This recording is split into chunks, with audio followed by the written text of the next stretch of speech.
Titingnan natin yung ating sisiw kung nakasurvive ba. Kasi kinuha natin kagabi ay siya ay as in napagtutukan na ng inahin. Kasi alam nilang hindi kanila yung sisiw na yun. Kasi tatlong manok kasi yung nagsama-sama sa paglilimlim. Kaya tuloy yung isang naunang nakapisa. So may natirang dalawa, yung dalawang inahin ay naiwanan naman yung isang inahin, yung isang inahin sa unang lumabas, hindi niya naisama yung mga anak niya. So ngayon naiwan doon sa limliman. Ngayon may dalawang inahin pa na naglilimlim doon.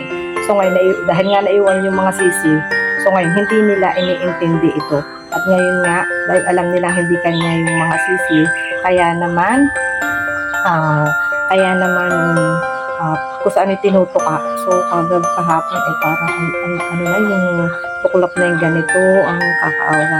So ngayon inilagay ko siya dito, nilagyan ko ng pailaw. So titingnan natin kung sila ba ay nakasurvive. Check natin kasi kaawa talaga. Tingnan natin kung ito ba katulad ng chik-chik na nakasurvive. At least it's chik-chik na buhay. So ito hindi ko alam kasi kahapon duguan na siya. Tingnan natin.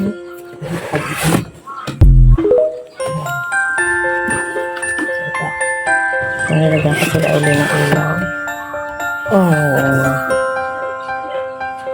So itong isa, hindi na siya nakasurvive. Wala na talaga siya. Kasi kung anuhin mo, tingnan naman ninyo, wala na talaga to. Dahil tuklap na siya, hindi na talaga siya makakasurvive.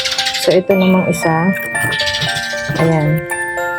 Ito yung isa, ano din siya, kaya lang hindi siya ganun ka-worse ang nangyari sa kanya. Kaya, pero may sugat na din siya. Pero at least ito, kahit papano, ay survivor naman itong isang to. So, kakaawa. So, itong isa ay tatapon na natin.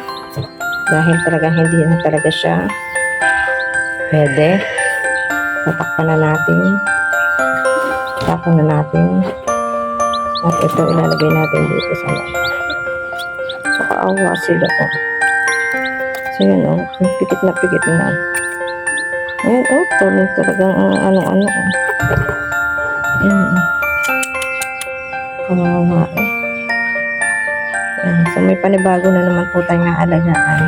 Kasi si Chik-Chik ay okay na, malakas na siya, nakasurvive na siya. So, paiinumin na lang din natin ito nung gamot na pinainom po dati. So, susupakan na lang natin siya para makakain siya. Busog siya. Try natin kung makakasurvive yung sisiw na iyan. So, yung isa tatapon na natin. So, ito na lang.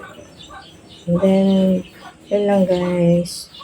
Thank you so much.